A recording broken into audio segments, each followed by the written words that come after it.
শুভেন্দু অধিকারী কি বলছেন শুনবো। গাড়িতে বাগডোগরা থেকে আমি সকাল 10টায় কোচবিহারের উদ্দেশ্যে যাত্রা করি। ফালাকাটা বেরোনোর পরে ভাই নিশীথ প্রামাণিক, আপনাদের এখানকার প্রাক্তন সাংসদ, প্রাক্তন মন্ত্রী, তিনি আমাকে বলেন, দাদা খবর পাচ্ছি ঘোকসাডাঙ্গা আটকাবে, পূর্ণিবাড়িতে পাথর ছুড়বে, খাগড়াবাড়িতে গাড়িতে আগুন লাগিয়ে দেবে। আপনি আমার একটা অনুরোধ রাখুন, এই কনভয়ে আমার সিআইএসএফ এর বুলেট প্রুফ গাড়িটা আছে, নেন, পাথর মারলেও আপনি অক্ষত থাকবেন।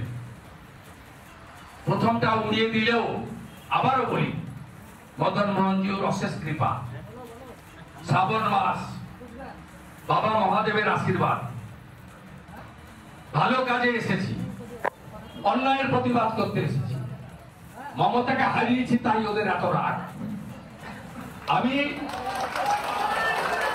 বুলেট প্রুফ গাড়িতে উঠেছি, ঘোকসাডাঙ্গায় সামনে এলো, পুলিশ ঠেলে সরালো, গোটাকে যত রকম বাজে কথা আছে।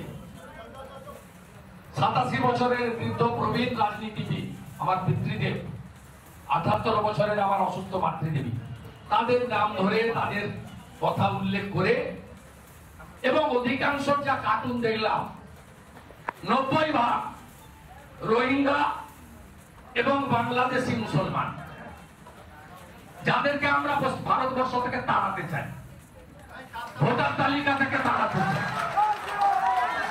রাগটা হচ্ছে বিহারে এসআইআর হয়েছে, পশ্চিমবঙ্গে যদি হয়, এই বর্ডার খোলা, কোচবিহার পাশেই বাংলাদেশ, বহু করে লোক ঢোকাচ্ছে। গোটা ভারতে ভোটার বেড়েছে 7%, কোচবিহারে ভোটার বেড়েছে জানেন, সব বিধানসভায় 26%, শীতলকুচি 29%, দিনহাটা 28%, কোচবিহার দক্ষিণ 28%, মেঘলিগঞ্জ 26% পাশে, নাটাবাড়ি 24%, মাথাভাঙা 26%, সিতাই 28%। এরা কারা? এরা কেউ ভারতীয় নয়। কোন হিন্দুর কোন সমস্যা হবে না, কোন রাজবংশের সমস্যা হবে না। দায়িত্ব নিয়ে বলছি, আসামের মুখ্যমন্ত্রীর সঙ্গে আমার 2-3বার কথা হয়েছে, বলছে একজনেরও কেশাগ্র স্পর্শ হবে না। আমি গ্যারেন্টার শুভেন্দু অধিকারী। আমার যদি সনাতনী হিন্দুদের, আমার যদি রাজবংশীদের, আমার যদি নবশূদ্র মতুয়াদের বাংলাদেশ থেকে ধর্মীয় উৎপীড়নের কারণে আসা কোন হিন্দুর এতটুকু আইনগত ভাবে কোন ত্রুটি হয়, আপনি আমার কাছ থেকে বুঝে নেবেন, আমি পদত্যাগ পত্র দিয়ে দেব।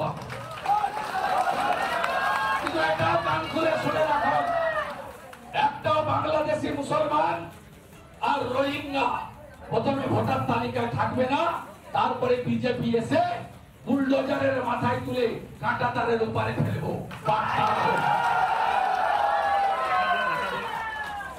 বাড়িতে নিশীথকে বললাম, কোথায় গো তোমার পাথর, কি খবর ছিল? বলছে দাদা খবর ঠিকই ছিল, একটু দেখো। যেই খাগড়াবাড়ি ঢুকেছি, 1,500 উন্মত্ত হাইনার দল, পাগল কুকুরের দল, চোরের বেটা চোর উদয়ন গুহর নেতৃত্বে ঝাঁপিয়ে পড়েছে। আমি যদি ওই বুলেট প্রুফ গাড়িতে না থাকতাম, আপনারা আজকে মৃতদেহে সামনে দাঁড়িয়ে। নানা ধরনের কন্টেন্ট দেখার জন্য লাইক করুন, শেয়ার করুন আমাদের ফেসবুক পেজ, সাবস্ক্রাইব করুন আমাদের ইউটিউব চ্যানেল। পাশাপাশি অন্যান্য ব্রেকিং নিউজের জন্য অবশ্যই চোখ রাখুন রিপাবলিক বাংলায়।